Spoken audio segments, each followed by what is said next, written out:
Hello, everybody. Royce here, and I want to thank you all for joining me on my Royce in the House YouTube channel.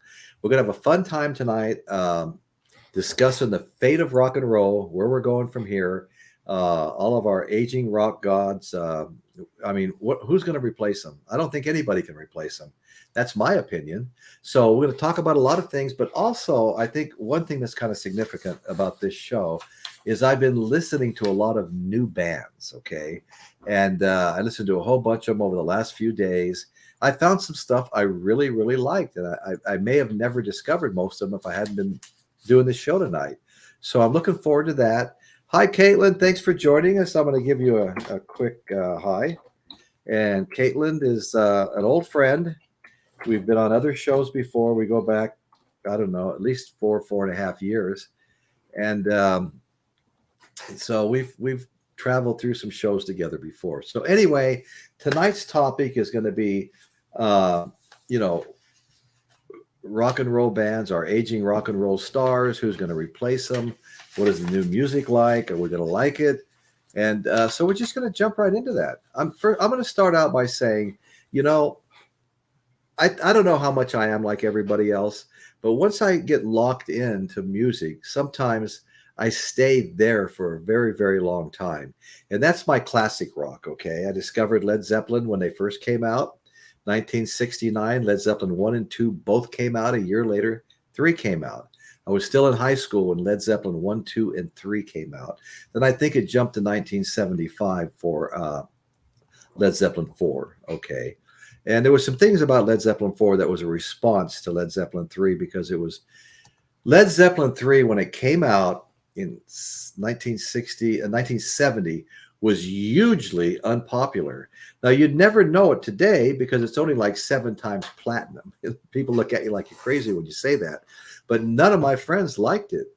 I had bought the CD, so I was listening to it, going to school and back and, at night. But the first time I listened to it, I didn't like it. And I kept it in the car, but I wasn't listening to it. So over time, I started listening to it every day on the way to work and back. I started liking it, and I absolutely love it today. It was just so different from 1 and 2 that diehard Led Zeppelin fans sort of rejected it. So I want to say hi to Gloria. Gloria, hi, good to see you, Gloria. Thanks for showing up. And Man of Many Voices is here, and my good friend Jeff Davidson's here. Great to see you, Jeff. And as I was saying before the show started, Chris and I were talking. I don't know where Michael Nolan disappeared to. He was on like 30 minutes ago. He was ready to come join the stage. But anyway, so like I was saying, I hit my 1,000 subscribers last week.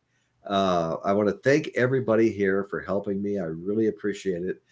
People were really stepping up. Michael Nolan really stepped up. Michael Nolan asked his subscribers if they wouldn't take a look and consider subscribing, and that pushed me over the top. I guess I'm at I was under 1,000 then. I'm at 1,031 right now. And one of the benefits and why it's kind of a goal and a milestone to reach the 1,000 is because the YouTube invites you to join their partnership program. And what that means is once you sign up, you start getting a couple of pennies, and I'm serious when I say that, whenever they run an ad on one of your previous shows. They don't run them on a live show. But anytime somebody goes and looks at an old show, you get started and they start running an ad, and then later on they'll run another ad. It's actually kind of annoying. And after a week of that, I think I'm $8 in my ad cap. But you have to reach 100 before you even get paid anything, So anyway, so it's not like a big moneymaker thing. There's several different ways they suggest things that you sign up for. One of them they suggest that you sign up for is what's called the membership. It's a Patreon account. Okay, so I've started that, and I don't, it's up to all the individuals. I don't care whether you join it or not, but I did start it because it's just one of the group of things that YouTube recommends that you do. So I have the Patreon account, which is called memberships. There's a join button if you're if you're watching on YouTube, which I'm sure you are. Anyway, I just thought I wanted to bring that up because I'm supposed to make an announcement once I do that. So anyway, let's get on to the show now. We've been joined by the Music Sanctuary. Thank you for showing up, Dan Goucher. Geez, man, the whole crew's showing up here. And now we have the one and only Michael Nolan, my good friend, and one of the most entertaining podcasters there are. Fastest How you doing, show. Royce? I'm doing good. Huh? Go Did ahead. I hear right just as I was joining, you opened up a Patreon, huh? Yeah, the crazy thing is they said they invited me to join the YouTube partnership program. They said it could take up to a month to be approved. So I went ahead the night I got the message, and I joined. And the very next morning I woke up, I was already approved. It didn't take a month. It took like a matter of hours. Yeah. So then they give you a big list of things where you can make a few bucks and the AdSense and some of that stuff. And so I went through and filled it all out. And the last thing I did after about a week or so, which was just like now, was to go ahead and sign up, for the Patreon, the membership that you can join if you want. And there's going to be like exclusive content on it, some videos that may only be for Patreon members, and things like that. I mean, it starts out at kind of the level number one. You get shout outs, you get badges, you get exclusive content. Then when you go to level 2, you get all of that plus more. Then you go to level 3, you get all of that plus more. So anyway, right. Yeah. So anyway, I put it out there, and I didn't make a video to make the announcement. I just announced it on the show just now. And, I've considered doing, where you can actually join the channel on YouTube, but Patreon keeps me busy at this point. I thought of it, unless I could add more value to what I already supply on Patreon and on the regular channel. Right. I would have to do something like that, Right. But I've been eligible for that right from the get-go, like you. And these are all good tools. And by the way, anybody who rewatches Royce's videos, watch the ads for a bit. That's a way that you can financially support this channel, and not pay a cent. Well, I mean, for the viewers that are showing up, Royce, let's get them to work for you. Yeah, what's funny? I wanted to see just how that worked because you had mentioned that before, and so for a day or so, I had 2 phones and a computer showing my old shows, and the commercials, some of them are really long, 22 minutes and stuff, and some of them are just a couple of minutes. I just let them all run through. And it wound up being like $8. Probably almost covers the electricity bill for leaving all that stuff on. Well, here's the thing, that when you get your first paycheck, through this, it doesn't matter whether it's for 25 cents, $10, 300, 1,500. I mean, those, it adds value to your product. And what, Royce, this show is your product. If it wasn't, why in the hell would you even be on, televise it, and then hold the videos for later viewing? It's part. No, I know. See, we're in the business of entertainment, okay? Whether we want to admit it or not. We are in the business of entertainment. If you show your face up here and you're doing it, you are entertaining. You are the entertainment for the night. As people type their favorite granny's apple pie recipes in the comments. I love that also. That's great. Right. Well, what I want to talk about tonight is, I've even heard you say it numerous times, and so many others. It's a common thing. Rock and roll is dead. And I get that our classic rock artists, which is my favorite genre, classic rock, is they're all old. I mean, they're all, if they're not 80, right? That's how dead it is. Where is that thing? There it is. If they're not 80, they're close, and some of them are beyond 80. it kind of saddens me to think about them all, leaving. I have a hard time going to tribute shows, because we have a couple of Led Zeppelin tribute shows that show up 2 to 3 times a year. One's called Led Zeppelin. I guess they're real popular, playing here in San Luis Obispo. Another one's called well, it's an all-female Led Zeppelin band, and I've watched a couple of their videos. They Oh look yeah, like yeah, yeah. yeah. They're decent. They're decent. Zepparilla. They're called Zepparilla. Right. And a lot of the tribute bands are decent, but it's hard to go watch them when there's so many members of the original band still alive. I mean, there will come a day when you're nostalgic for them, and you'd be more interested in going to watch some of these tribute bands. So, what do you do, Royce? What do you do when, for example, you're talking about Led Zeppelin right now? What do you do when, instead of kind of reuniting for one last, which we'd all love, Robert Plant is out touring right this second. I'm trying to procure tickets, and he reinvents even Led Zeppelin songs all the time. Yeah. So in a way, and I like that actually.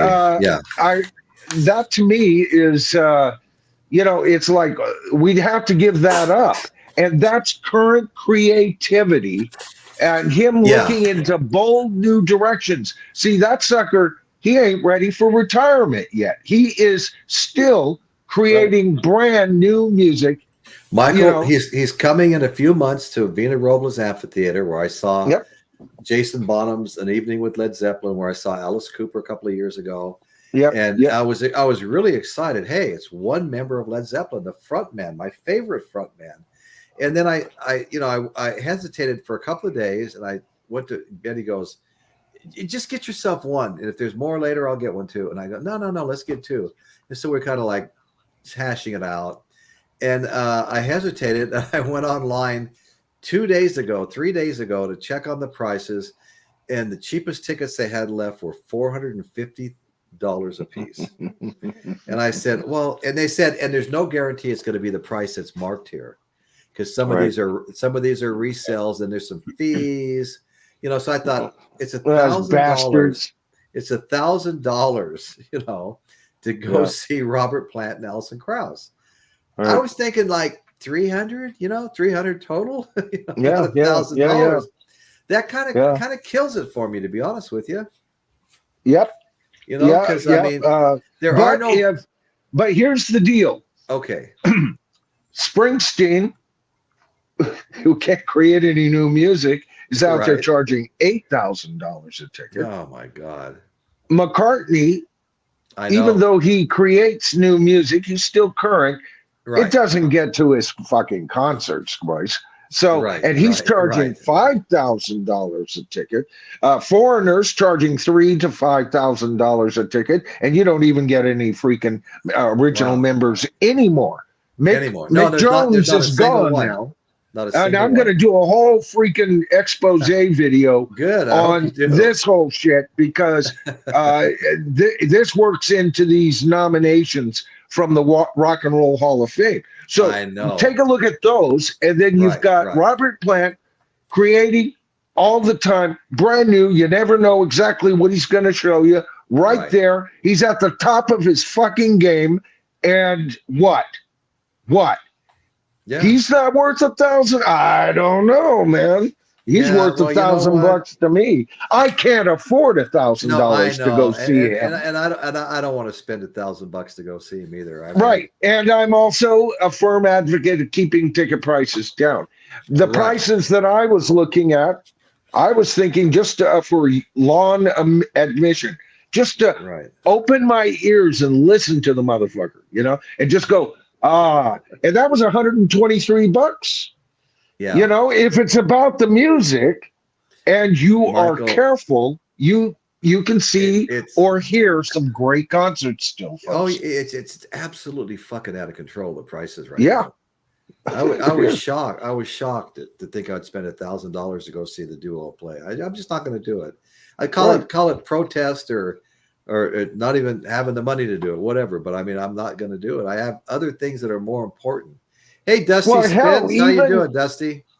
Foreigner, How you doing, Dusty? Even Foreigners' replacements Yeah. are freaking long in the tooth, people. They're not young chickens anymore. You know, right. good Lord. So I wanted to cover, the what to expect going forward in rock with all our aging rock gods. But I also have spent a lot of time listening to new music. And like okay, Greta Van Fleet, for example. They're not new. 2012, started by twin brothers, a younger brother and a friend. But they're always being compared to Led Zeppelin. I mean, they've got the howling vocals, crazy smashing range, and the drumming, the gut busting drumming. I mean, they're just they're a great band. All this, I've liked all the songs I've listened to. I haven't bought any of it yet, but I know They're you my favorite new band. favorite new band. I know, I've heard you say that And I'm a many Led times. Zeppelin fan. Right. I'm going to tell you, now here's the thing. We've talked about this before, but this Right. is important, and this is what's missing. And we're going to be, I was listening to Royce earlier go over some of his information when I was backstage. I thought you were, because I could kind of hear something in the background. Yeah. And I just didn't want to interrupt you, Royce, because no, it's all good. see, people don't understand the prep that goes into making these videos. And before Royce is even up here, he's working his ass off, folks. You could get divorced over this stuff. Yeah, but here's the thing with Greta Van Fleet. Here's the great divide. Okay. They're a rip-off band. They're a Zeppelin rip-off band, man. That's all they are. The guy kind of sounds like Robert Plant, and I have nothing to do with him. And then on this side of the field, which is my side, is yes, they got their start with the Led Zeppelin sound, which itself is a conglomeration going back to the 30s, 40s, and 50s, folks. So here's the thing. When you say they're a rip-off band, you're dead wrong. And here's why. Here's why. They just merely went back as their albums, whether you like them or not, have shown. They've gone beyond that first album. What was that? After the Fires, Before the Fires, From the Fires. Anyway, that's my favorite of them because they sound a lot like Led Zeppelin. But see, here's the thing. You got to get back to the basics. You got to get back to the blues. If there's no blues in your rock and roll, you ain't got rock and roll. No. Okay? You ain't got rock and roll. Even they'll go into this symphonic thing and all of a sudden go right there, and that seventh note is snagged in there, just perfect to add just a touch of blues to let you know, no, we haven't gone too far. All right? So it's got to have blues. All right? And it has to pay homage to that which came before, because this is the art form we know as classic rock. And that you build from the school, from the rock. For you are Peter, and upon this rock I shall build my holy Mount Rock Olympus. Right, Royce? Right. Okay, so all of that's got to always be taken into consideration when we're talking about what can save rock. What do older rock gods have to offer anymore? Evidently, at the that silly, insane sphere in Las Vegas, U2 just now they did their last show and they did a sing along. With an artist, I don't even know him, taped over, just like Paul singing along with John at his concerts, right? And Bono even admitted this. Now, we haven't gotten shit from U2 in a long time, including that last piece of crap album they put out, 40 whatevers, right? And so he says this live, we're turning tonight's show into a recording session. Get ready for the live album, folks, because they ain't got no new music. It's time for you to go to bed, all right? Because they're not offering us anything anymore. I wouldn't pay a dime to go see them. And I love that album that they've been residencing. Octone Baby's a great album. But when I go see somebody, I want to see somebody offer me something a little bit different. Right. We've just been joined by another co-host, and that is Melissa, Boomer of the Night. How are you? Hey, Hi, Melissa. great. Thank Good. you. Thank you for having me. Hi to everybody. No. Thank you for joining us. How you doing? I give deference to all of you because I'm not a vinyl head. I have had a lot of vinyl heads in my life, and I think you all are so much. They should have kept liner notes around. Right. For sure. I miss liner notes. Oh I've my dug God. them up for some of my dives on my old channel, Dark Side of Tune. Anyway, I'm not promoting anything. That's not my point. But to support Michael's point, I like Greta Van Fleet because, for one thing, I didn't even hear them as the Zeppelin copycat, and that's my favorite band. And Okay. I just didn't hear the copycat part until everybody started saying it. Then you kind of could see it, huh? Yeah, of course I could, but then I was like, okay. leave them alone. Like, right. Melissa, I discovered them like a lot of people did when they were doing all these tiny desk concerts on NPR and channels like that. I heard it right away, and that's why I liked it. But that connection, that Led Zeppelin connection, never offended me from word go. They were completely different songs. They stood on their own. That they call it an EP, but I consider it an album. I think it clocks in 36 minutes, 32 minutes, something like that. And they consider that an EP, but to me, that's an album. You've got over a half hour of material. That's no longer a true EP, or at least EPs that we grew up with for the most part. Right. In rock and roll, anyway. But I loved them. I loved them, and my daughter is a major Greta Van Fleet fan, so we went to go see them. And I got to tell you, it was one of the hottest shows I've ever been to, and I think we paid maybe $150 a ticket. So under $500, we had a gay old time. My wife and I and my daughter. That's nice. Wonderful show. How old's your daughter? She's 24. Oh, is she? Yeah. She's at university now, Royce. Okay. Yeah. Advantage of that California system. Oh yeah. She's an up and comer. In the last couple of days, part of the show is going to deal with that. I don't have a lot of names here, but new rock acts, And I found a guy by the name of Aaron Jones. I don't know if anybody else has heard of him, but he blasts out of Seattle, slamming but soulful sound, heavily powered by his local influences, and they happen to be Jimi Hendrix. Now I'm going to like him, right? It happened to be Jimi Hendrix and all the grunge bands right out of Seattle. He's from Seattle, okay? So these were his influences. He built his sonic templates on, and he added an alternate rock roar, all his own, to the mix, okay? When the single Mercy from Jones, his 2021 album Child of the State, went to the top spot on Billboard's mainstream rock chart, the top spot. So that's pretty impressive. So anyway, if you get a chance, go listen to Aaron Jones.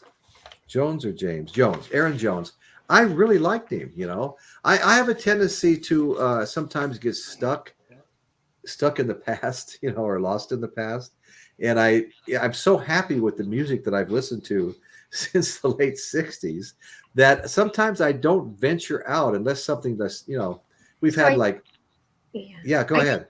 No, I was just going to say, I don't usually stay on panels for very much, so I didn't want to take up much of you guys' time, especially. Oh, no. There's no worries. Well, this will hold 10 people, so it doesn't matter. It's just. You're welcome, Melissa. So stay as long as you want.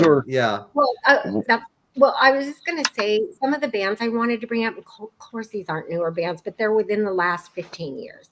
Go The ahead. Yeah. Oh, I know. That's a new band. I the still consider the Foo Fighters a new band. Sure, the Killers, the Jets, and Killers. They all come from that, real stripped down sound. I'm sure the Knack influenced them. The Cheap Trick influenced them. This is going to be one of my first projects, but I'm just bringing them up because they're very clearly, and Kings of Leon. Remember, they're from Tulsa. I mean, they're from the Tulsa Sound area. Gotcha. Yeah, these groups really are carrying on the true rock sound. Oh And yeah, yeah. I saw a Yep. Reddit post from a young person, and they were laughing at us. Now I'm Yep. a little younger than you guys, but not a whole lot. And my dad, trust me, I was right upside my dad when I was very young, and so Yeah. they're laughing at us for not seeking out the new music. We turn on the classic rock radio station when we get in the car. Oh, that's You know, interesting. Melissa's talking about a stripped down sound. I think that's key beyond just the blues. Rival Sons, we've talked Right. about them. We've talked Yeah. about Dorothy. We've talked about my Dorothy. favorite hot new band besides Greta Van Fleet, Dirty Honey. All right. And Dirty Honey snuck up the charts there all on their own. They had no backing, and oops, contracts were signed and everything like that. So there is new talent out there. But when we have organizations like the Rock and Roll Hall of Fame, Yeah, yeah. yeah. Bring up more and praise hip hop and rap artists, Right. and everybody goes, all they need to do is change the name of the show. Bullshit. Bullshit. It was established as the Rock and Roll Hall of Fame. Demand more of it. Take Right. it back. Don't destroy it. And then proactively, once we've got it back in our own control, kick out every damn hip hop and rap artist. And hold on, they are all, if you love that kind of music, start your own damn organization. Stay out of ours. Well, there is a hip hop. And Good. rap. Yeah. Good, as there should be. Yeah. Yeah. And a Um, country one, and Yeah. Oh, the CMAs are even bigger than the Rock and Roll Hall of Fame by far. There you go. Yeah, and I do have. But don't pervert one because of its prestige, because none of those have the prestige of the Rock and Roll Hall of Fame. Right now, they don't. They just don't. And they don't have the longevity, all of that. So I'm sorry. I like the idea of a Rock and Roll Hall of Fame. What is the big freaking sin about keeping it rock and roll? What the hell? That's a political, ultra left wing agenda. Michael. That's what it is, folks. That's an ultra left wing agenda controlling the whole thing. I mean, and as anybody knows, I'm somewhere in the middle. I've got a little left in me, and I got a little right in me. Okay, Right. and right. I don't have any tolerance for the ultra left or the ultra right. They go too far, right? I agree. That's what this is really all about. I agree. I'm going to start a 1000% radically with that. middle party. I'm radically middle. Radically middle. Yeah, no, There you go. I'm Michael. I'm right in the middle with you. Now, Yep. at one time, I haven't changed my philosophy on anything as far as politics go.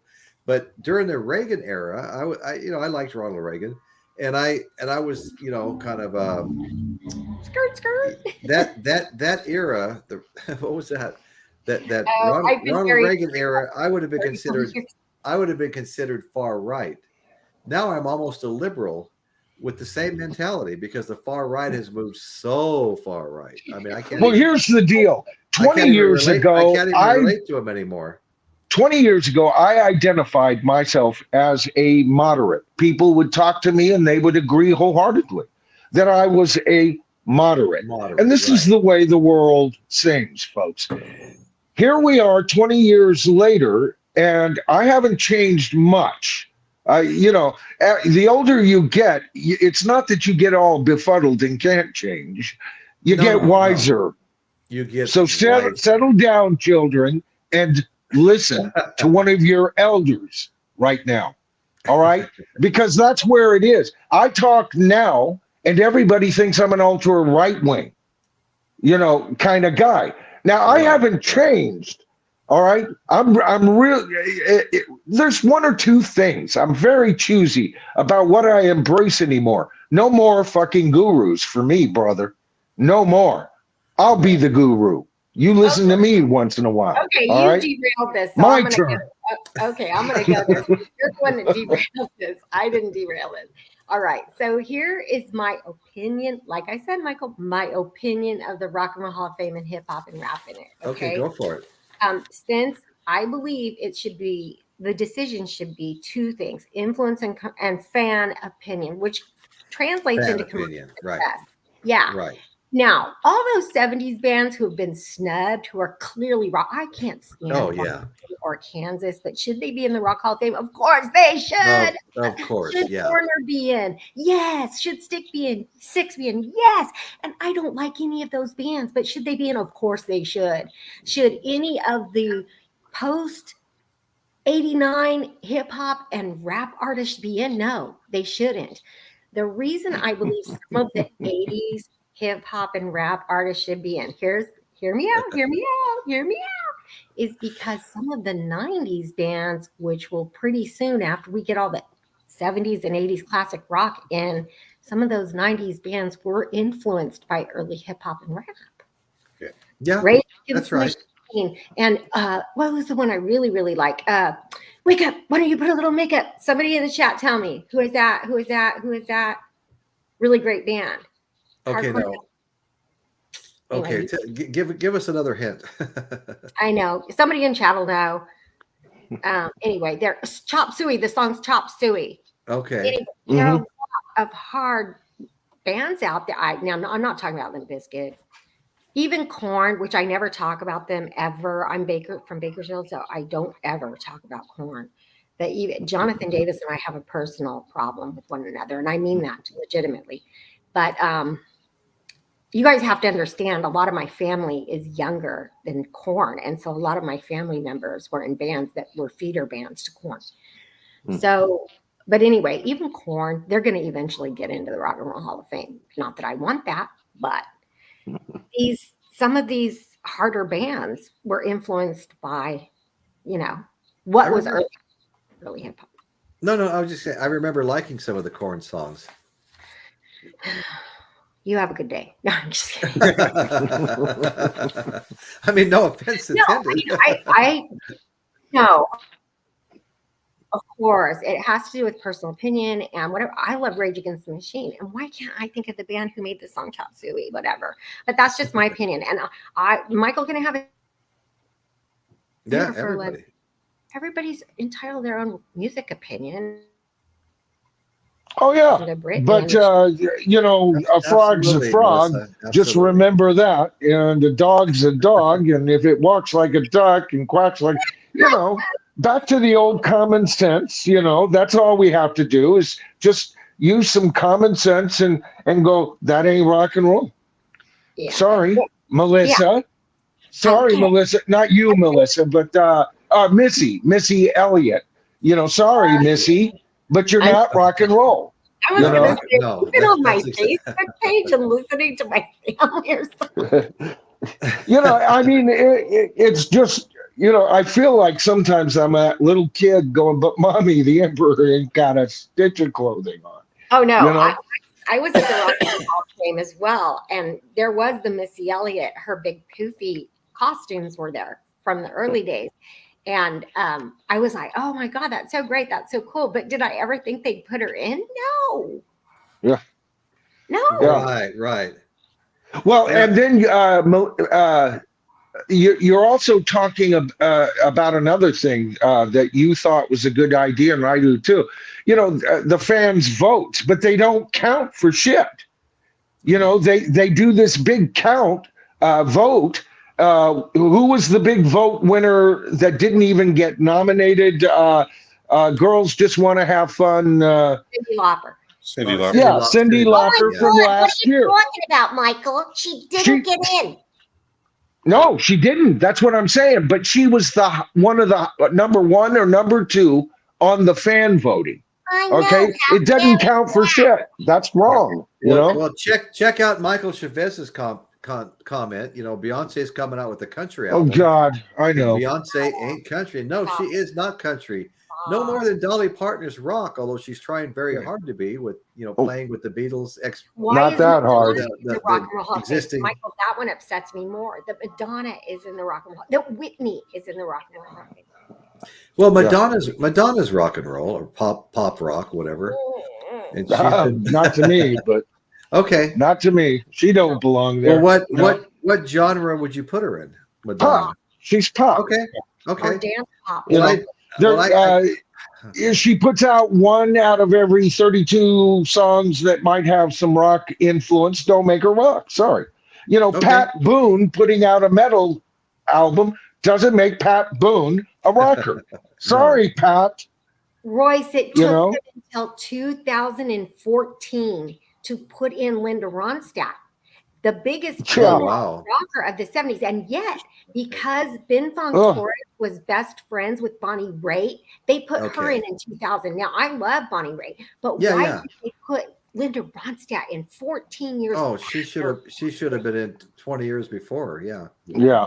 She should have been in the first year she was eligible. Eligible, yes. Okay. That was 1998 because the Eagles were her backing band. That just surprised me. Damn right. Yeah.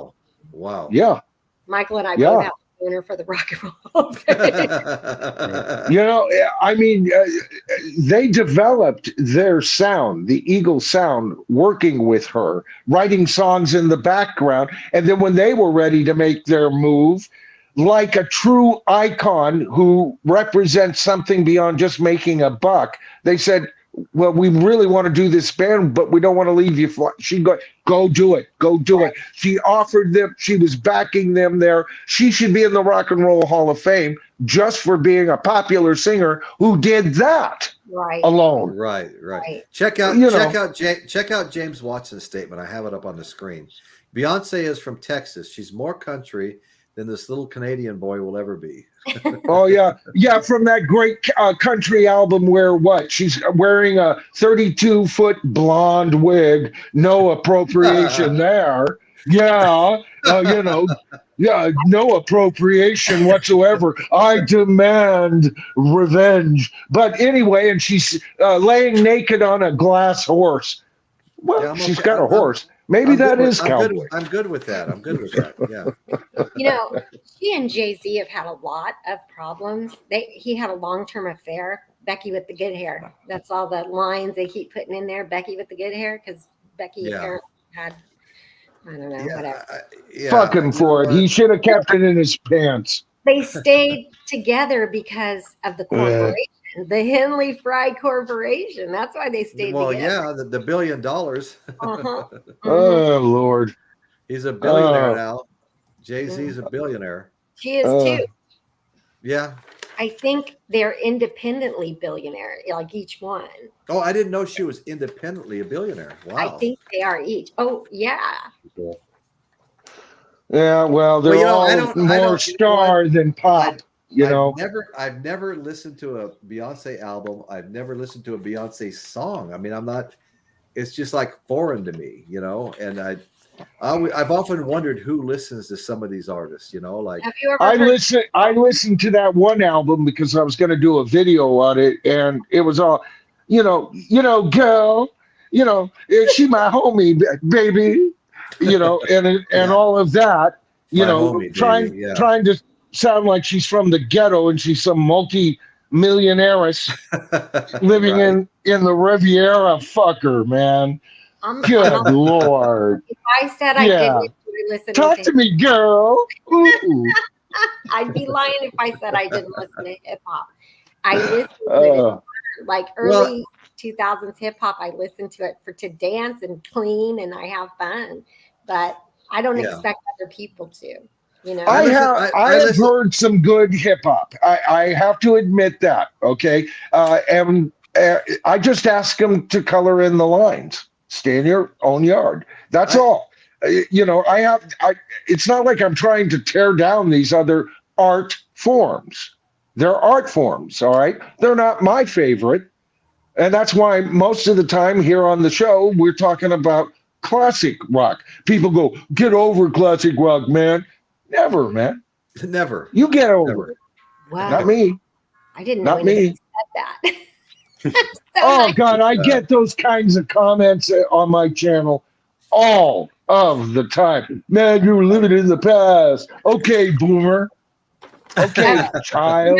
Why I'm really not a boomer. Sonny boy. That's my name is because Are you guys? I'm sorry. Go ahead. I didn't mean to Oh, I interrupt. wasn't drawing any connection to your name at all. no, you No. don't But I understand. get those kind of comments, and it's like, son, I'm not off the planet yet. I'm still learning, but I also have some things to say. And it's only my opinion, but I'm there an it ex- is. I got called a boomer so often that I just changed my name. And the dark and the boomer dark thing was I was actually promoted by this big channel, and then he disappeared. He platformed me, and he disappeared. You know those channels that disappear, and you're like, "Oh my gosh, what happened?" Right. What, a right. big channel that just all of a sudden quit? Yeah, Oh, wow. and it was a music channel. I agree. I agree with Zeke. If it doesn't have drums and guitar, forget it. Right, right. Oh, there are the backbone instrumentation, That's right. electric guitar and or rhythm for the acoustic versions of Yeah. said subgenres, right? You've got Right. a bass guitar and a drum kit, traditional, although the Stray Cats only used 1/3 of a drum kit. Okay, but there are the physical skeletal remains that you have Right. to honor. Keyboards, of course, have been there right from the beginning. And of course, with the advent of technology and electronica, the electronic keyboards went into rock at first and then pop and hip hop and rap. That's all they use is keyboards. I mean, you push a button and all of a sudden you got bump, chicka, bump, chicka, bump, bump, chicka, bump. How fucking boring. Guys. Oh, Christ. And you know what? My Canadian friend, catty corner to me. I'm sorry. What's your name? Isn't that a Canadian Oh, flag? Oh, Chris. that's Chris. Chris. Yeah. Yeah, Chris. Chris Elliott. I'm sorry. I thought that was the Maple Leaf. Yes. Okay. Yeah, it is. Yeah. Chris, I apologize. Oh, for what? No I reason. start taking my chocolates about this time. All good. Medicinal chocolate. And I'm a lightweight. So anyway, so Chris, what's your, oh, you like Kiss. Okay, sorry. I was trying to see. Are Me? you No, okay? not a Kiss fan. Oh, who's that over your right shoulder? There's 2 Led Zeppelin and 1 Eric Clapton. Okay. Oh, you and I should talk sometime. I did to Eric Clapton. I was actually struck by Bobby Whitlock. Huh? Yeah, twice. Wow. Twice. It was kind of the beginning of the end for my old channel because I was very intimidated by he and Coco. Even though they had about half the number of subs and no views at the time. Anyway, I was trying to get him in a fan swell to get him into the Rock and Roll Hall of Fame as an icon because Eric never promoted him. Anybody from Derek and the Dominoes. And I know Carl's dead, and I tried to get a hold of Jim Gordon at the hospital in Camarillo. And that was a little bit of a dead end, but I got part of the way. I kind of got nudged a little bit because there were some people who had interviewed him at Camarillo. Yeah. And Okay. Wow. Yeah. so I did That's a couple amazing. of Wow. But it fell through with Bobby Whitlock, huh? Yeah, I locked horns with Bobby and Coco. I think it was more Coco. She, before being married to Bobby, she was actually married to Delaney Bramlett. Uh-huh. And he was quite a bit older than she was. Obviously, she's Bobby's age. And Yeah. when Derek and when Delaney and Bonnie and Friends were occurring, Bobby Whitlock was only 17, and Delaney and Bonnie were already in their late 30s or mid to late 30s through the whole thing. Yeah. And, I so always thought Bobby Whitlock was the face of Derek and the Dominoes. You know, he's the he better was. singer, he's the Yeah. talent, he's the better songwriter, and he clearly wrote most of those songs. I'm sorry, there's just no denying it. I suspect so. That's I interesting. suspect so. Right. No, see, Derek and the Dominoes, out of, that was just as different as Cream was from the Yardbirds for him. Derek and the Dominoes, especially with guest host and guest star, Dwayne Allman, that they had their own freaking sound, man. That's Derek and the Dominoes, man. Oh God, I love that band. Love that one album, I should say, Eric. Yeah, Yeah. the one album. But I think honestly, I think that after the meeting, they only had really one long session together, and that was the Miami Studios session. I think if they had stayed together and Dwayne had lived, I think that Dwayne would have come back and he would have been a part of Derek and the Dominoes. Yeah, well, they toured for a while, Sure. Right. They expected it to be more at one point. Yeah. Until Eric got very Well, sick. I want to go ahead and mention, like I said, the show's also about new bands. Oh, I'm sorry. No. That's not what I'm saying at all. But I do want to mention a few of the new bands I've been listening to preparing for the show, because it's very rare that I go listen to some new bands. When I say new bands, I don't mean like in the 90s when MTV was strong and they put on a new rock act. Everybody saw it. Everybody listened to it. But now you have to go looking for the new bands. It seems like to me you have to go looking for them. One of my found was Inhaler, and this group they formed when they were going to college, and didn't take them long to put out an album. But the interesting thing about Inhaler, well, first of all, I listened to some of their songs and they sounded really, really good. But secondly, the lead singer, the front man for Inhaler's dad, is Bono, YouTube's Bono. Really? Wait. Yes. Oh, he's the son. Okay. Yeah, he's the son. He's Bono's son, and he's the front man for Inhaler. And so check them out. I think you guys would like them. They're a pretty damn good band. And then there's another one called Sea Girls, which has no girls in it. It's all guys. But I listened to some of their music. It was pretty cool. And what is their style? What's their thing? Well, God, I listened to so many. I know that I liked them. They started out on a little London label and then graduated to the big time. Indie rock, melodic indie rock drive is how they come across. And they're in London. They came from London. They're a London band. And like I said, they're a quartet of lads, not girls, but they're called Sea Girls. And that was kind of fun. Okay.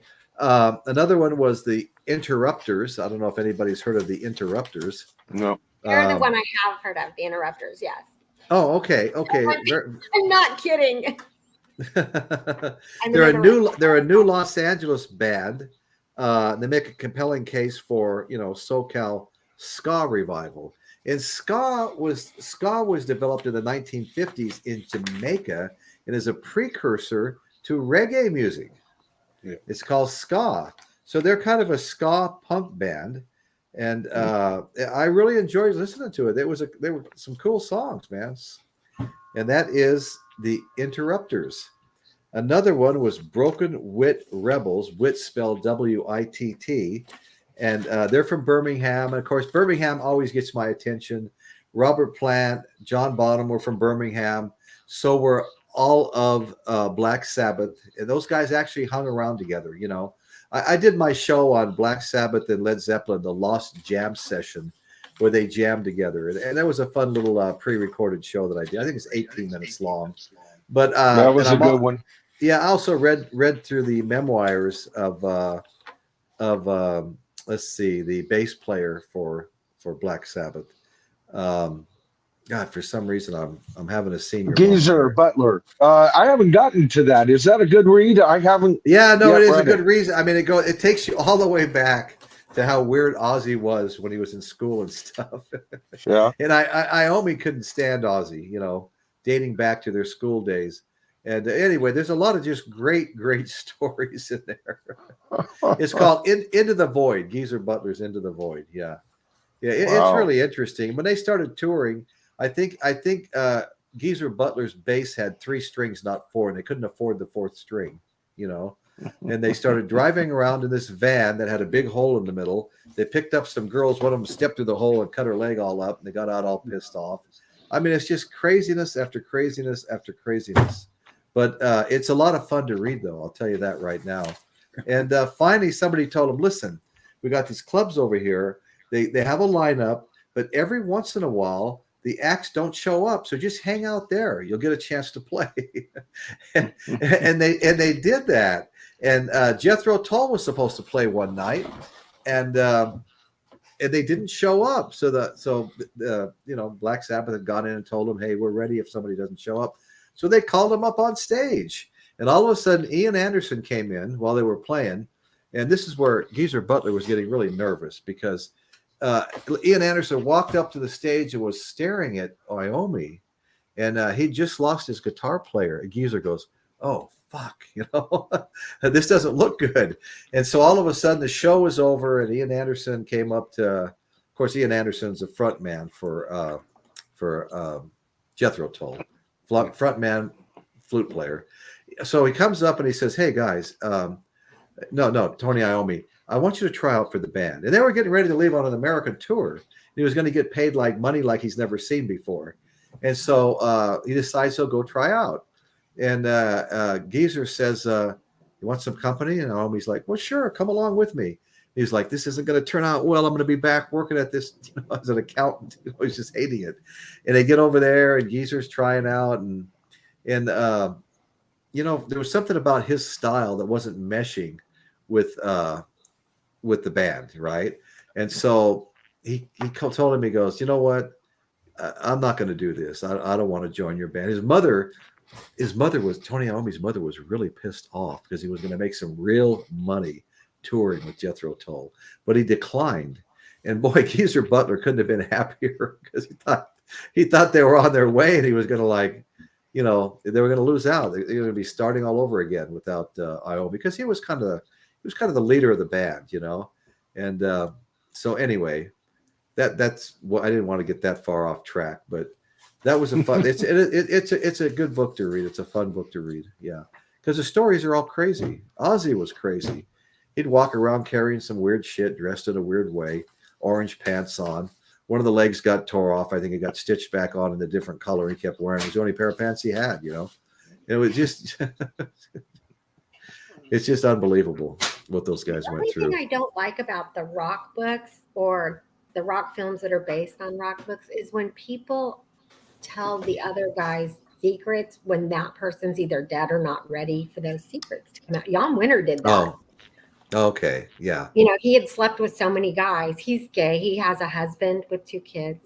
And when he outed himself, he took forever to do that. In fact, it was kind of shitty because he made his son, who now runs Rolling Stone, he made his son keep his secret for almost 2 decades, and that's just messed up. Like how messed up would you be as a kid? Here we are, such a big corporation.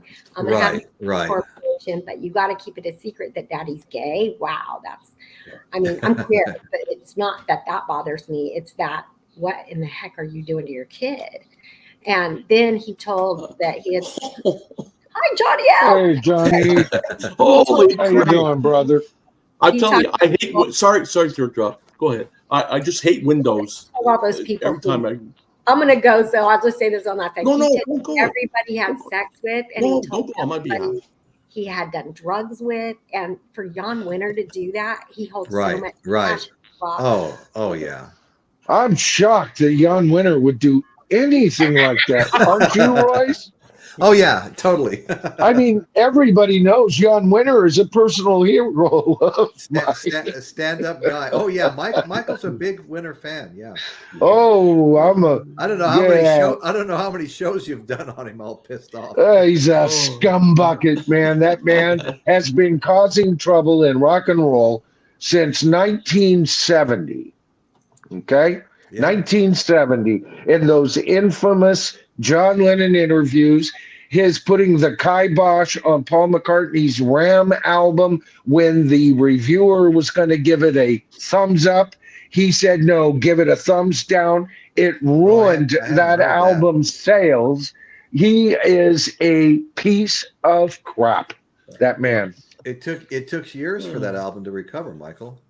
You know, but it did. Now it's a big because big it's true art, and true art always wins, you know, in the end.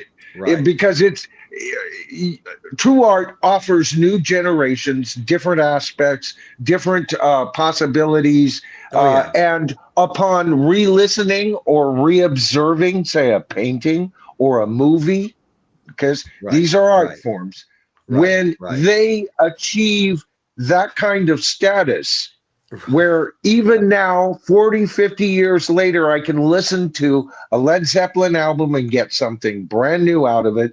And people ask me, well, why are you always just stuck in your own time period? First of all, I'm not. I listen to a lot of new music. And second of all, I do root myself in those recordings because they're far beyond just a stuff slammed on a 4 or an 8 track or a 16 track or a 24 track. It's art.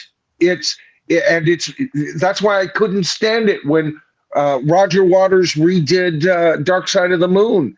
That was a total crap ass move. Why mess with that? Jesus. Why mess with that? Not that album, you know. No. That album's a masterpiece. You don't mess with that. It is. Yes. Good.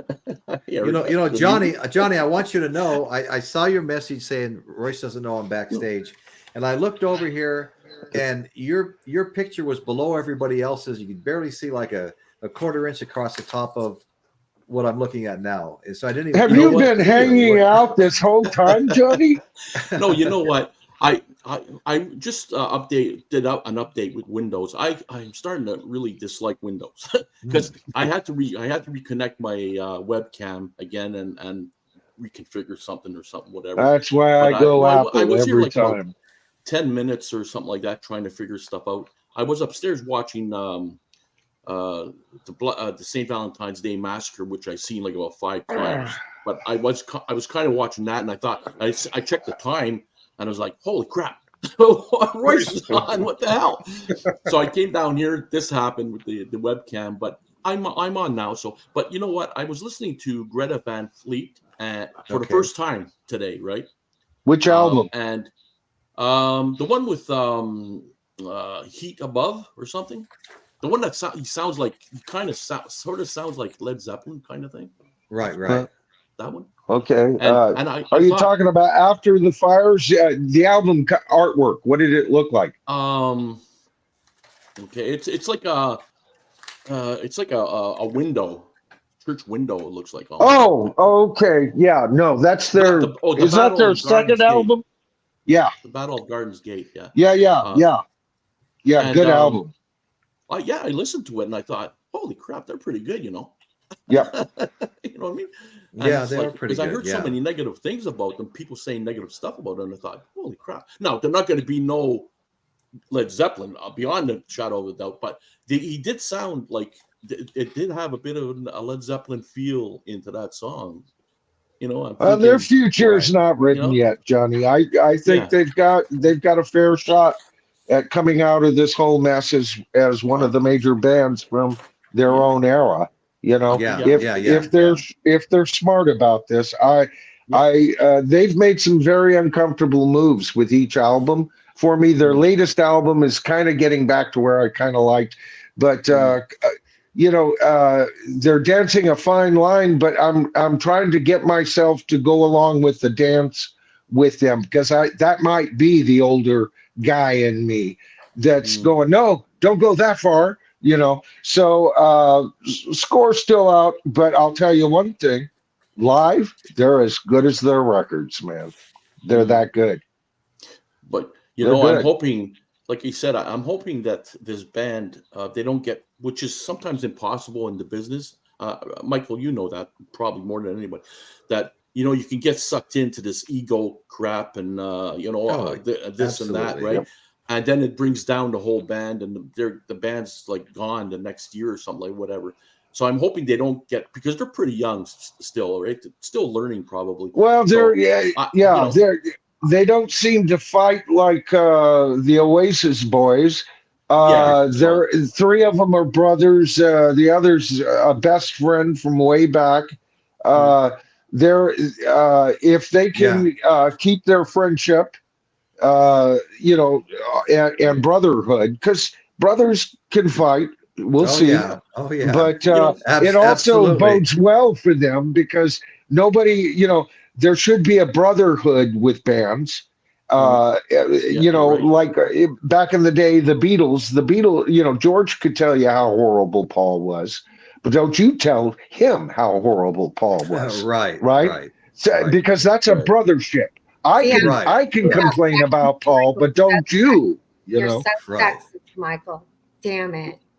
Yeah. What do you mean brotherhood? It could be sisterhood. Yeah, You're so damn sexist, Michael. It's like if they could. I said it could be a sisterhood. You're so damn sexist, Michael. I'm not picking up everything you're saying. It's kind of sneaking in and out. Are you serious? Yeah, I couldn't hear everything. Could everybody else? I was joking around and I was going, "You're so damn sexist, Michael. It could be a sisterhood." Michael's sexist. I get it. they're not going to agree on everything, but I think that maybe they should take put the ego aside type thing. Like some bands, they have egos. Each member has an ego. I don't want to take your advice. It's my advice or nothing.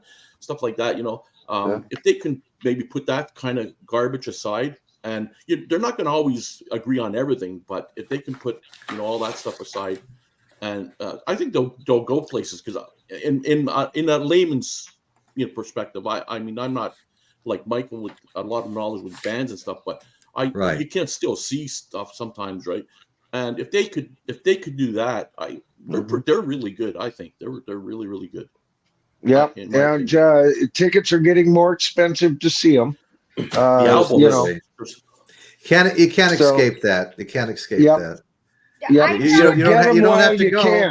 Don't have to go and don't have to spend. No, I'm saying you can still see them for a decent price, but they are getting more expensive. Oh yeah. So now's a good time to check out a band that can, back up what their record or their recordings say. Right. That goes to both Michael's point and to the point that Dave's making is, I'd rather go see a newer band that we have to give their due to by paying a lower ticket price than to go to see the Kinks, who are all playing in their 80s. They've probably got 20 filler musicians up on stage and a computer. And they're playing a billion backing tracks, and we're paying $2,000. Right. And we're also paying for travel because they're only going to play 5 cities. And we're paying for, I'm sorry, I'm getting older. Spot on. I'm going to pay for 3 or 4 days on each end because it's I agree. Exactly. I agree because, but you remember too, like way back in the day, when the bands were starting, like the Kinks and stuff like that, people were paying like $2 to go see them, stuff like that, right? And look at them, they were getting like more popular and everything. So it's basically the same way. It was more expensive to go to my prom than it was to go to Cheap Trick. I remember. So Greta Van Fleet is the same thing. If you can get concerts really cheap, years from now, I'll probably be dead and gone. I'm 67 almost. So, but years from now, the young people will say, "Hey, shit, I went to their concert. I only paid $20 or whatever for it, right? Yeah, no, I You know. He's saying the same thing as the older people now are saying about bands from way back, right? Yeah, Right, but you know right. what you do is you take a look at the what they call the inflation and all of that, and what a buck was worth and what you could buy back in 1975 versus what you can buy for X amount in 2024. Prices have increased insanely, far too much, because you know what? It's a top, and it's doing this now because it's too fucking top heavy. All right. Here's where all of the charges come from. The band is that narrow little part right there at the tip. All right. Ticketmaster is this wide thing at the top. And then we've got Live Nation. Then we have concessions. Then we have the actual arenas themselves and the arenas concessions and the parking and the restaurants that are around the arena that are paying their little dribble so that things get routed their way. Right. There is why you're paying $5,000 to $8,000 a ticket, and I saw Paul McCartney for $22.50 wings at the Cow Palace in 1976. All right, And there is a difference, folks. Don't let them just say, "Well, that was back in the day." They don't know what they're fucking talking about. and the Okay? sad thing there. about it is, the sad thing about it is, the band is getting less.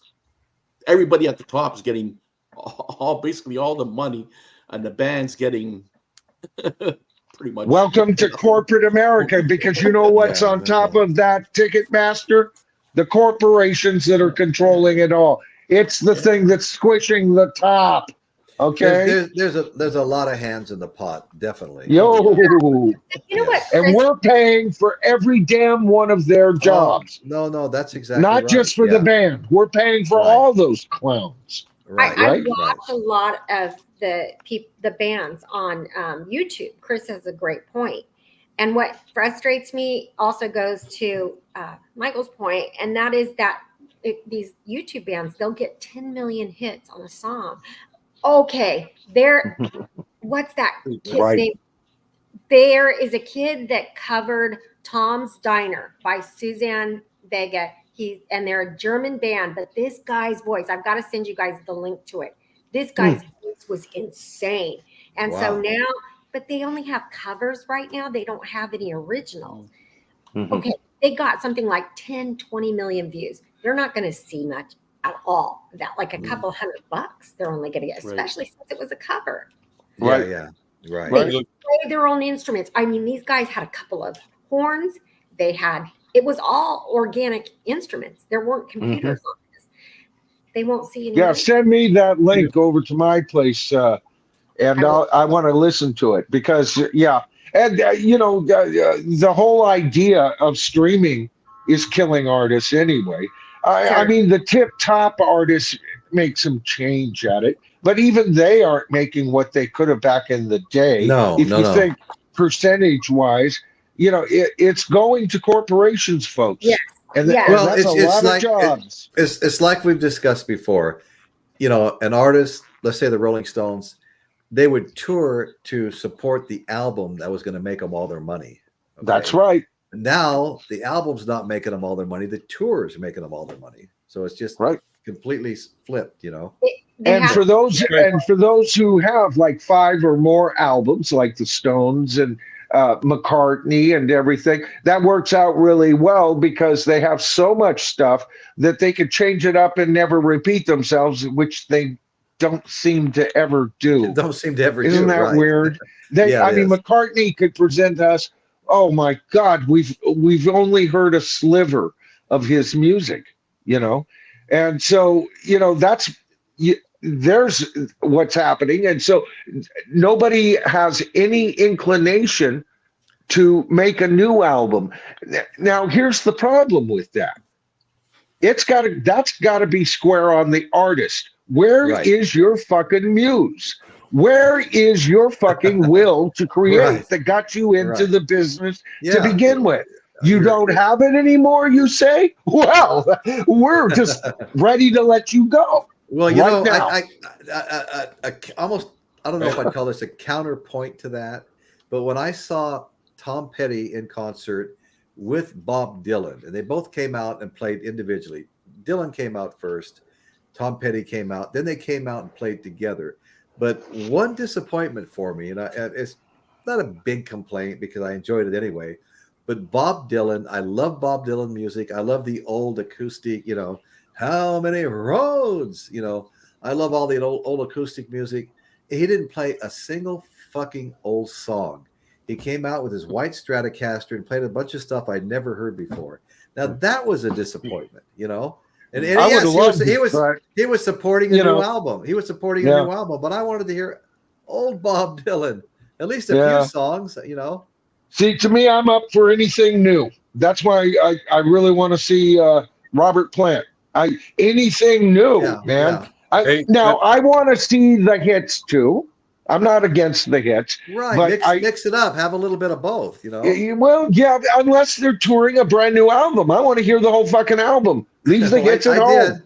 I did. I didn't go out and buy it afterwards. If I go to see the Stones, I want to hear the old Stones. I didn't.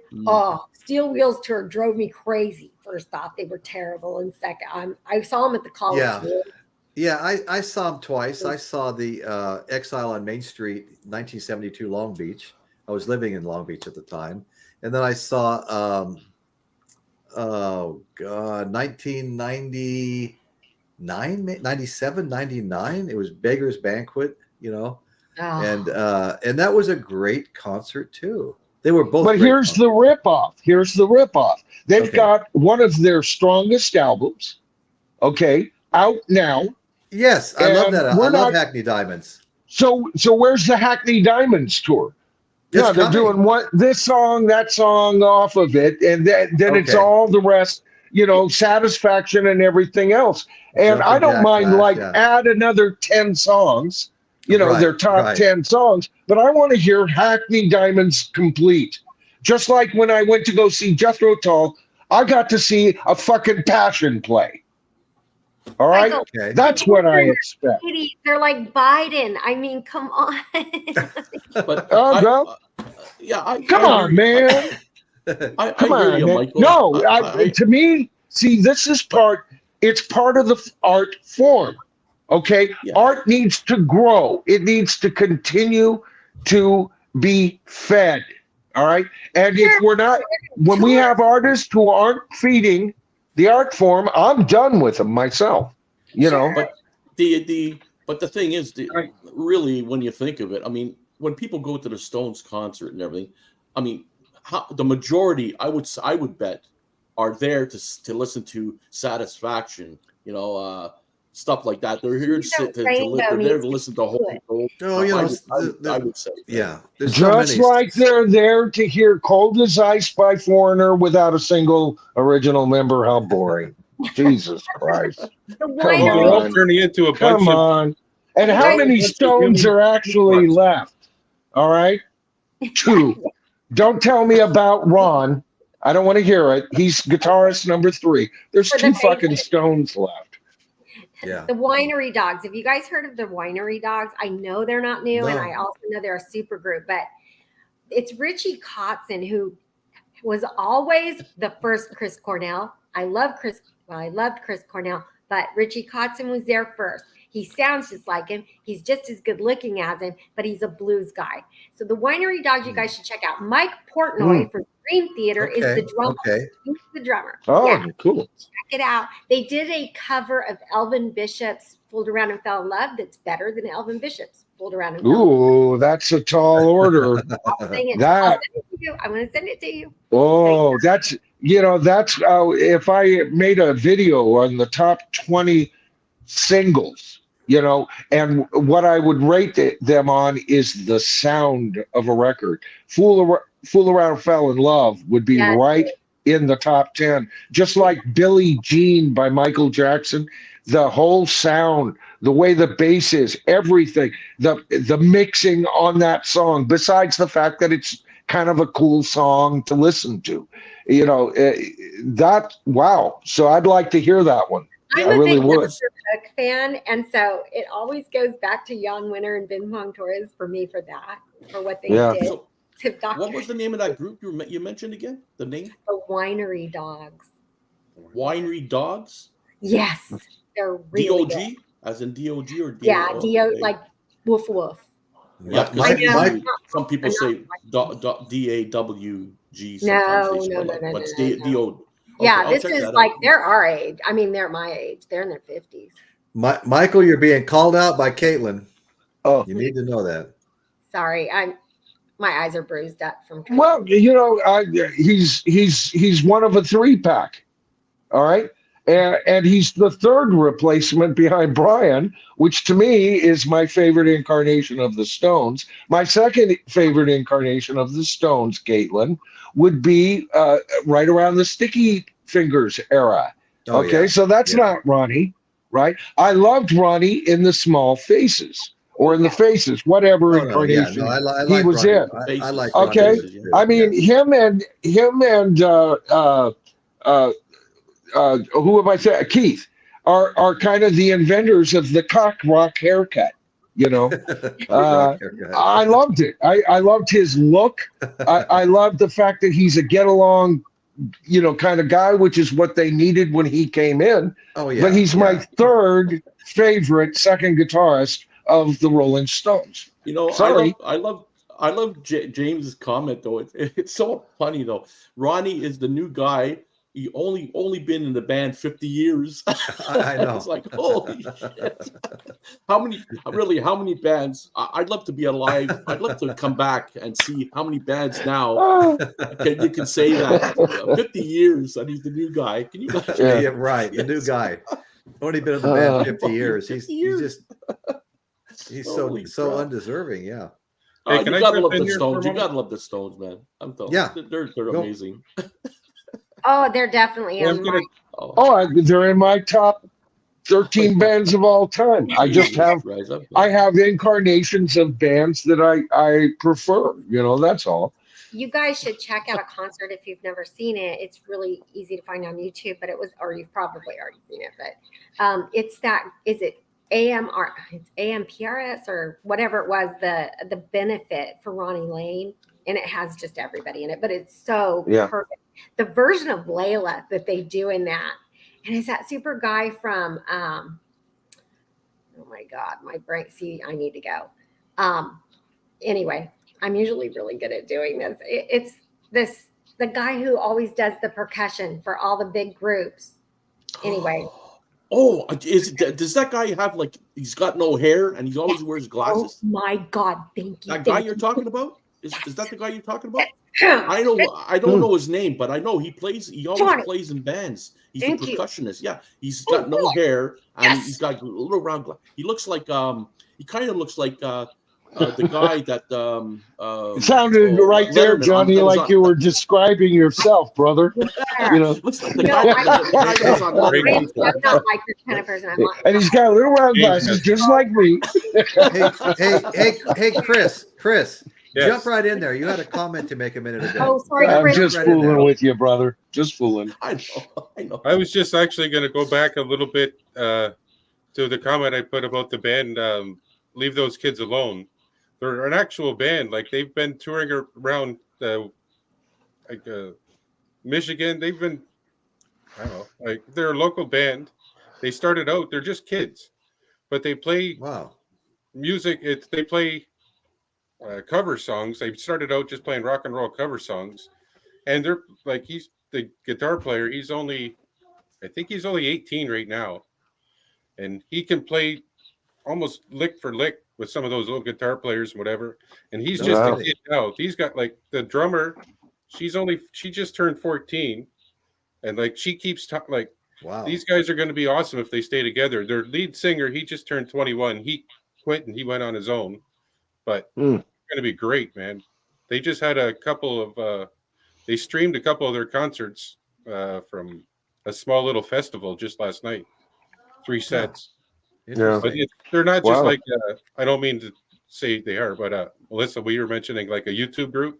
They're not just a YouTube group. They're a bunch. They're going to be great. I mean, I keep telling everybody I hear, you want to see the next, gods of rock. These kids stay together, they'll be that. Yeah, So, and I was actually Ray, trying to Ray talk about Cooper. those- Ray Cooper is Ray you're probably Cooper, thinking of. oh my God, and I couldn't think of his name. In that concert, he knocks the big, oh, my husband's going to kill me. He's a freaking drummer with the, Yeah, I know. anyway. It's just, I'm losing it.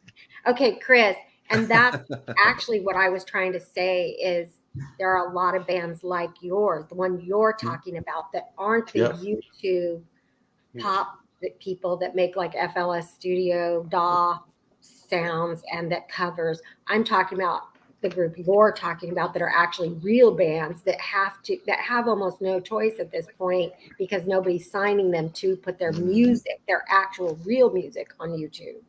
Yeah, gotcha. So well, they finally got Right. just a year ago. They put out an original album. Yeah, that's great. Yeah. I'm talking about drummer, she was for her 12th birthday. There's a band, like local LaSalle and Windsor band called the Tea Party. I don't know if you've heard of them, but the drummer, he donated her drum kit.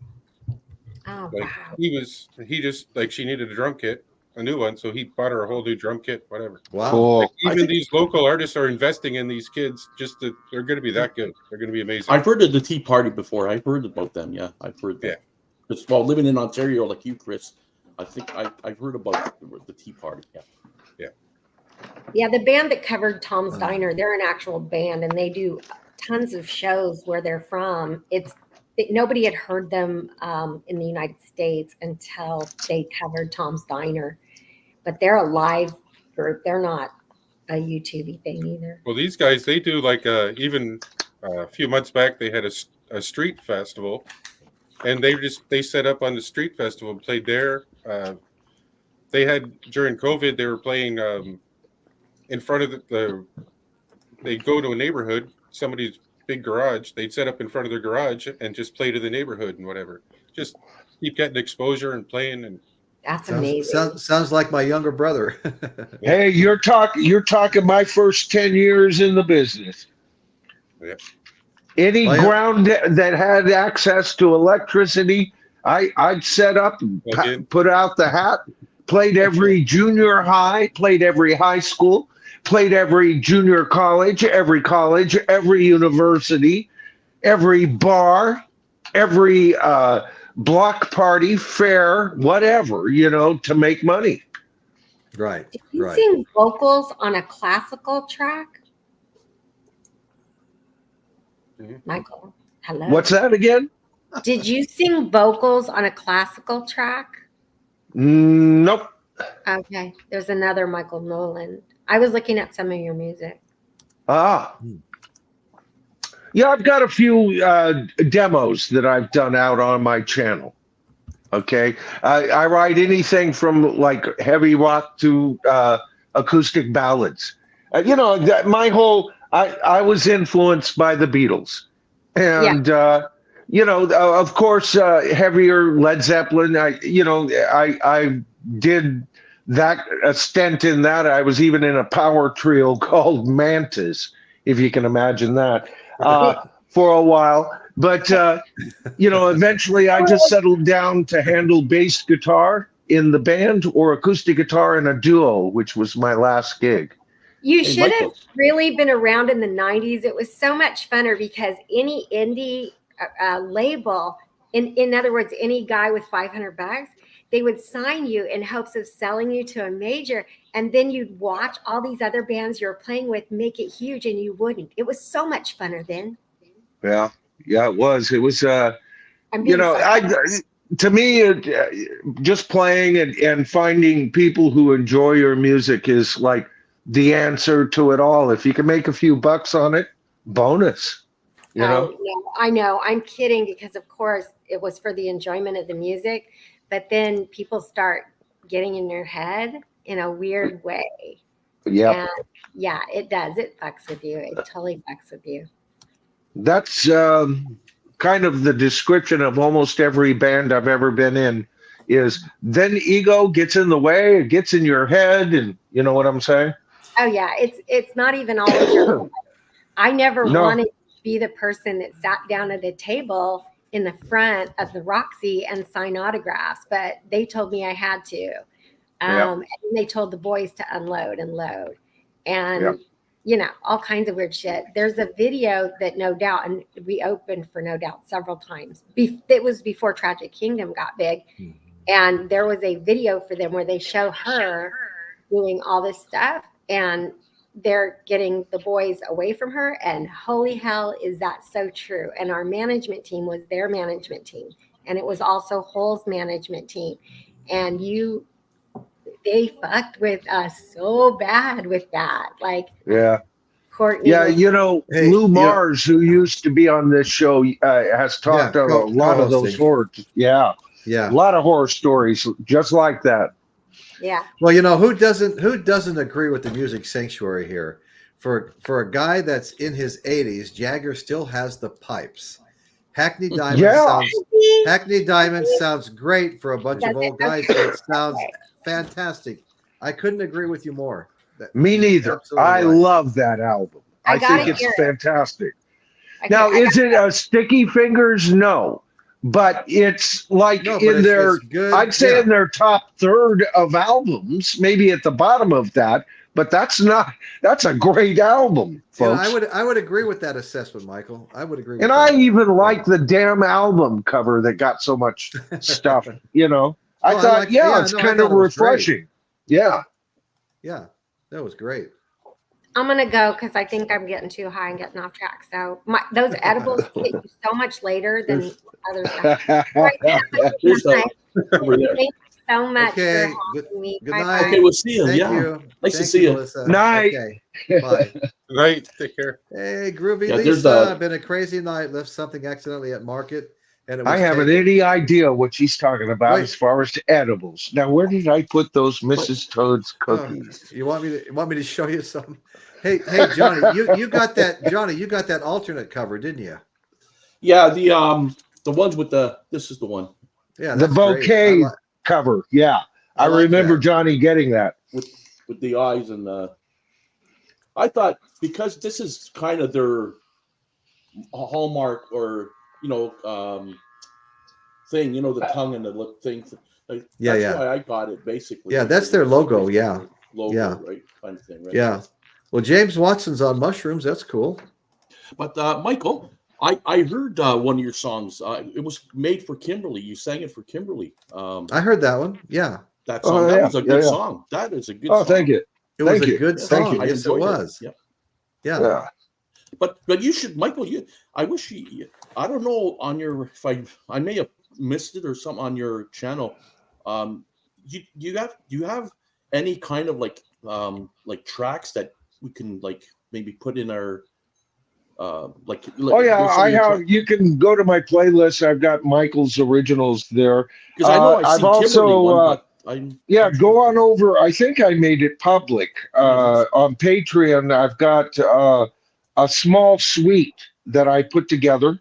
It starts off with some special effects accomplished very simply on my Goya jumbo guitar, which was the only piece of decent equipment I had other than the, what was it? It was not the TIAC, but the Fostex, the first Fostex that came out, which was a high speed tape cassette deck recorder. And the only reason I got it was because Bruce Springsteen had done so with the TIAC on Nebraska and had done some interesting things. Now, here's the difference. With the TIAC, Bruce could take tracks 1 and 3 and bounce them to 2 and 4, right? But with the Fostex, I could take tracks 1, 2, 3 and bounce them to 4, tracks 1 and 2, bounce that to 3, and then have 2 full tracks, so I'd get up to 7 happenings on a recorder. So on this particular thing at the beginning, I do some really weird tricks. But here's the thing, the second part of that movement, okay, when you listen to it, it's called Sposin. Each song has its own thing. It's only about 3.5 minutes, the whole thing. But Sposin says, Sposin time could stand still, frames of thought, chose at will, all right? And it talks about taking frames of memory and reliving them and replacing them and putting them where we want in our mind. But sposen's not, supposin, but I call it sposen. Sposen's not but a thought, nothing more. All right. Now, here's the deal. When you start messing with those frames, you just and put them out of joint, then things start happening before they are. Right then, when I start singing that, notice that my voice echoes first the words, and then you hear me sing it. How can that be? What machine can anticipate what I'm going to sing in the next moment?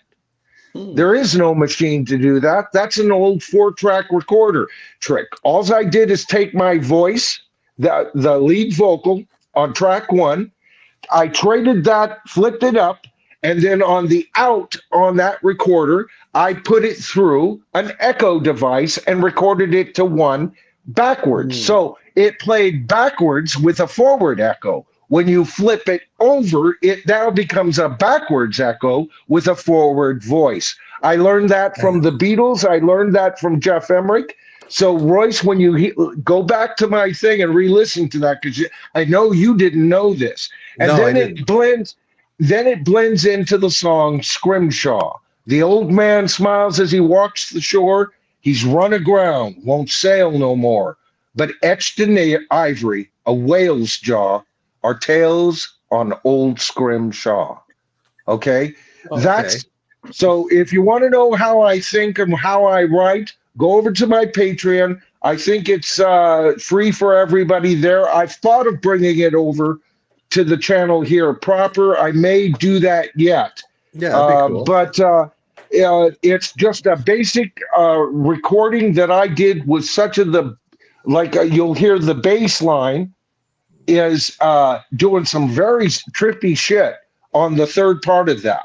And it just thumps like a heartbeat. It just thump, thump, thump, thump, thump, thump, thump, like that. I compress that bass through every compressor known to man, to get that sound.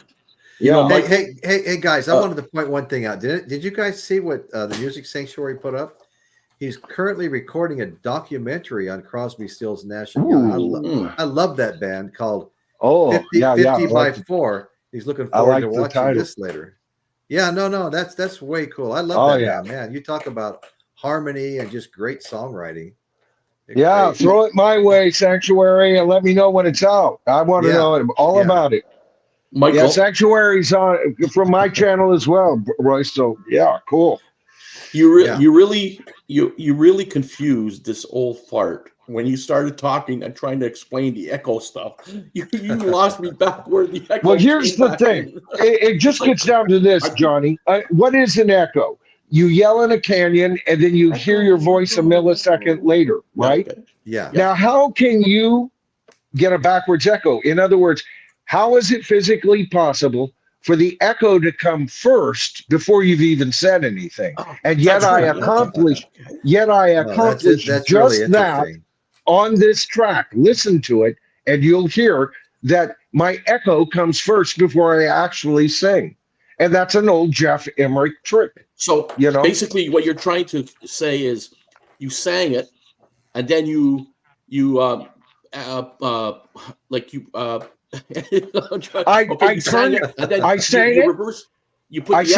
reversed it by turning the tape over.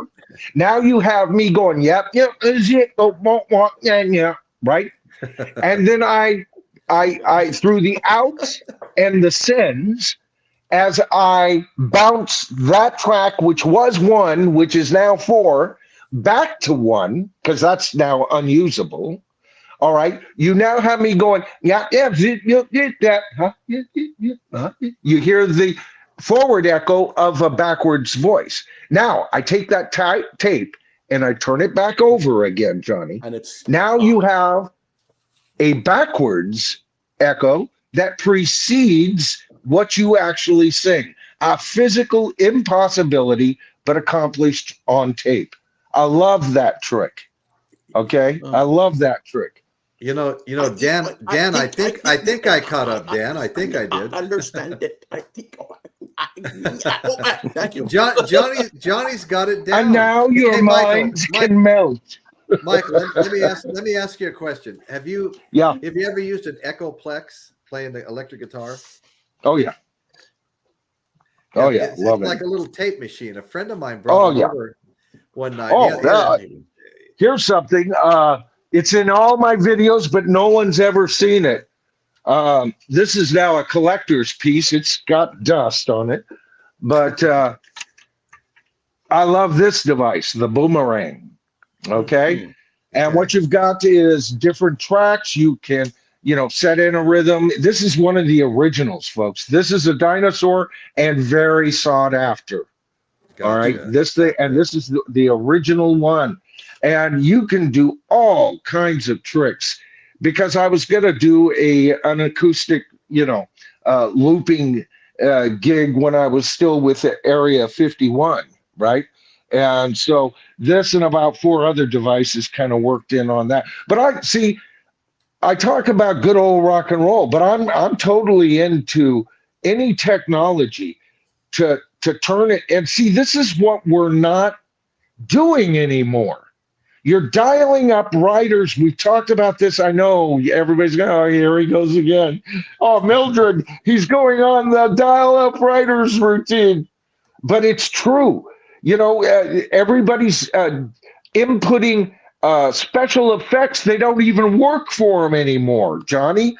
What it took for me to do that and to time the echo, I had to take the tempo of the song. I didn't even talk about that, because if you do it and you do it sloppy, whatever. And by the way, me doing that was my pantheon to sounding kind of like a John Lennon dream.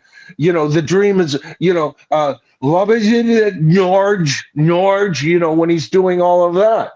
Right. Only my voice is a lot higher. Back, you got to understand, when I did those recordings, I was 27. Okay.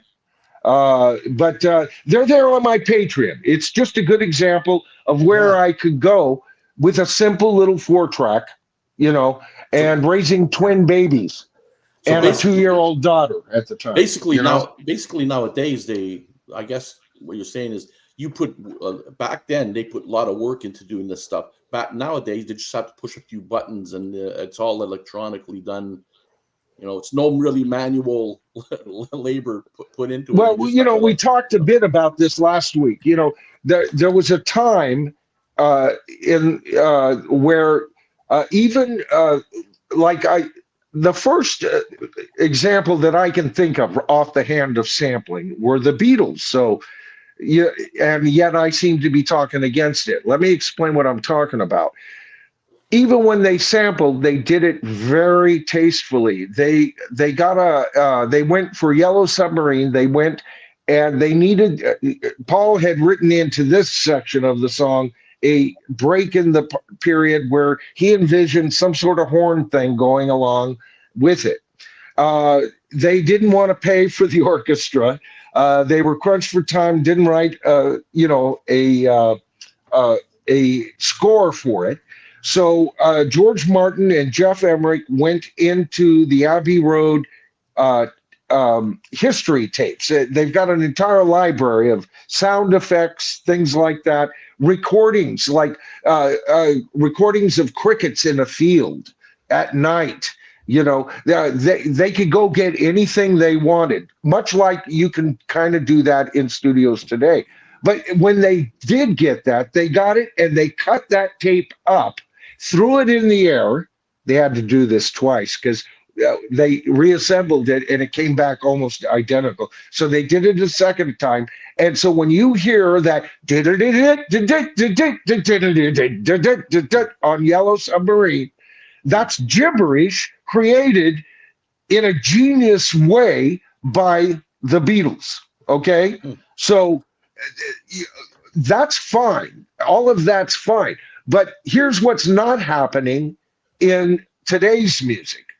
They just got these recordings like they do, but they're not whipping them up or turning them inside out. They squeeze them with this, or they've got to dial up, reverse it, You know, they don't even have to flip a tape or anything. It's so canned, and nobody's going out. I want to know the band that actually goes out to this creaking windmill and sets up professional mics, because the creaking windmill is the name of their next new sonic masterpiece, a concept album by the Windmills, the Screaming Windmills, whatever. You know what I'm saying? And go out and get those sounds and do them themselves, or get people to do that. Nobody does that. We're just recycling shit. You know, we're on the internet now. Everything's been recorded, so I'll just take that and I'll run a reverser, or I'll just those vocals would sound good if I put a vocoder on it. Oh, you bought a vocoder? No, I've just got a vocoder, plug-in.